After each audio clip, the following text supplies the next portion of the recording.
the victorious Dignitas. First question right off the bat, how's it feel to be like driving this new car that you guys got? It's just, you guys have been taking it to the Nexus every time. It feels great. You know, this game was actually as close as to how we want to perform, and there's still room for improvement even in that game. So just being able to actually pull it out, not just in scrims, but transition that to LCLs feels amazing. And you're staying as the main shot caller, of course. You know, I make a lot of decisions, but it's not just me. You know, a lot of time, the best games we have is when everybody's contributing, everyone's saying, look, this is open, and then I can't keep track of everything, and nobody can actually do that. So we have kind of, when one falters, somebody else is like, no, I remember to do this. So then we're all just helping each other out. It's like, we got to go for this, do that. So it's all a collective effort as to what decisions are being made. Well, let's talk about the early game where you are making a lot of the big moves here. You did a lot of stuff mid, going for the classic second blue buff handoff gank there. You got high in the first one, and then we have a replay of the second one, same area. You actually get Lemon trying to ward up this spot, and you guys translate this into really the big first boost for your team. You get Dragons off it. You get a lot of momentum from this play. So let's pull that play up on your screen. So we know Dragon's coming up right now, and we see Lemon from mid lane that he's approaching to try to get a ward in. Obviously, you can't do Dragon without wards, so we're just waiting there for him. We have 2 wards trying to scout him for some reason. So then we're just waiting here for him, and I'm all physical damage, so I can pretty much murder him solo. And then from this on, I just kick for the damage at this point, try to see if Shifter can finish him off. Once he dies, free Dragon. The control in this game, looking back to earlier, there were definitely some errors where you guys seemed unsure. Why did you seem so sure against what was the #1 team for 2 splits in a row now playing this game? Everything was so definitive. I feel like going into this game, I was making the best I could as to trying to find Meteos. My goal that game was, where is he? And I could never find him. Like, I went in his jungle, I waited for counter ganks that looked obvious, and I couldn't find him at all. So I was like, I guess I'll just do my own thing. So after that point, I just started trying to make plays, and I buy a lot of wards now, like a ridiculous amount of wards with my sights and all. Has gone so, I mean, I feel like that just the more vision control we can get, the more definitive our decisions are. And it really shows from game to game that the more wards we have, the more good, decisive calls we have, the less, the sloppier it is. Well, our next replay shows that you were definitely trying to do your own thing. 3 for none as they were chasing you in the bottom lane. And all of us were looking at this like, what's going on? Let's pull this one up on your screen. Seemed like you were kind of out and about here, but you knew exactly what was going on. Yeah, so right now, I've told my team before that to collapse on them bottom, and I see them lining up, so I can maybe get a kick. I get a double kick on this, and I want to go back on this because Zyra is coming in, but I'm too tanky, and then Shifter is like, go in, I have ulti, so I just go in, try to just distract him, and then go back out. I don't even need to use my Tempest. As long as I can keep them there for longer, my team will finish them off. So Shifter saves me while keeping them all in, and from this point, like, this is already game.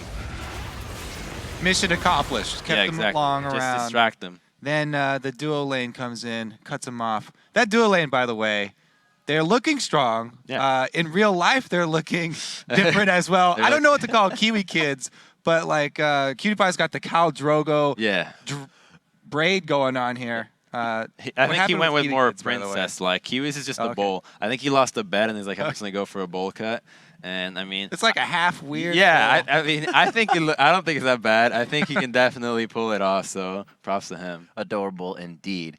Looking at the rest of the games that that Dig has coming up, you guys play Curse tomorrow. What are your thoughts here? Definitely some pressure relieved on the situation for Cloud9, but you're not going to let anything go to lax, right? I think we're going to beat Curse just flat out. I think they've been looking sloppy in their first 2 LCS games so far, and I think that throughout the games we've improved, at least showing in this one that we're pretty strong. So I feel like we're just going to beat them flat out. I don't think they're going to be able to surprise us with anything. It seems like from the 2 games, they don't even have anything that's too wild to throw somebody off guard. So it should be a straightforward match for us. Did you guys have to do anything after the game earlier today? There were obviously a lot more things you wanted to improve on. Did you guys have to set down any ground rules, or what did you come to? Nothing really happened. Even though it was a really sloppy game, you know, we know we had a crazy early gold lead. We had a great early game, but we knew the mistakes we made, right? I mean, everybody that made them, which is everyone, we all knew what happened. So We didn't even look back on it. We're like, yeah, we know what happened. Like, we'll look at it later. Don't even worry about it, because then you start thinking about that when you're placing that, and maybe you have that in the back of your head, and that just throws you off. So we didn't even look at the replay. We don't know what really happened that last game. Okay. We'll talk about it tonight. Continue to play with confidence. Exactly. That's how you go up against the top team. Yeah. Jumping back a little bit to what you were saying about Meteos, it's something he said as well, is that he always wants to find the other jungler. What kind of triggered that for this game and made you just want to go for him? Well, I think that we had kind of bullying lanes, to be honest. Our Zyra, Lucian's a strong laner, Lulu's a strong laner as well, and Shyvana can hold her own against Trundle. So if we can basically remove junglers out of the equation, every lane that's a bully should win. So you can create a little bit of a goal lead in that. Seeing how I'm Lee Sin against Kha'Zix, Kha'Zix is also, Lee Sin is a really strong jungler that can just 1v1 other junglers. So if we can pretty much isolate every matchup to its counterpart, since we have just better early game champions in that regard, we should be able to just create a lot more pressure in the gold lead. So that's why I was looking for him, but I couldn't find them.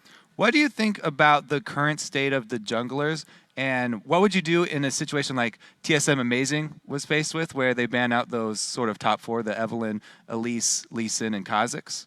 Then what do you kind of dip into? I think there's a crazy variety of junglers right now. If you're only focusing on those four, then I think you're making a mistake. There's a lot more stuff that you can run around that's strong early game that can defend itself against other champions. So I don't think that's a really poor situation to be in, and I don't think it's a crazy strategy to just go for. So I think just people need to expand their champion pools a little bit more, be able to adapt to outside of the meta picks to be able to just function in case a situation like that happens again. And we talked a little bit about Dyrus. Final question for you, Crumbs, about the team synergy and how they're kind of growing with new players on the team. You know, what do you guys what have you been doing with Shifter and Zion at the house besides practicing to get, kind of that camaraderie going? Well, I mean, we went out to eat every day for the last week. So every night we just go out to eat, and then we have a buddy system to clean dishes. So we always duo queue, go to the gym together all the time. So I mean, before they came in, we'd go like three times a week, and now we can go up to 5 times. So cool. It's not bad. We can just go, hey, let's go to the gym. Oh, let's go out get food. Let's go do this. So it's more of a buddy system into almost everything that we do now, and that's good for building synergy, of course. Well, it seemed to work out very well. You guys removed Cloud9's silver lining on the second day of the summer split and tarnished that record. Best of luck on the rest of the ride for Dig. All right, everyone, we got to take this last break before our final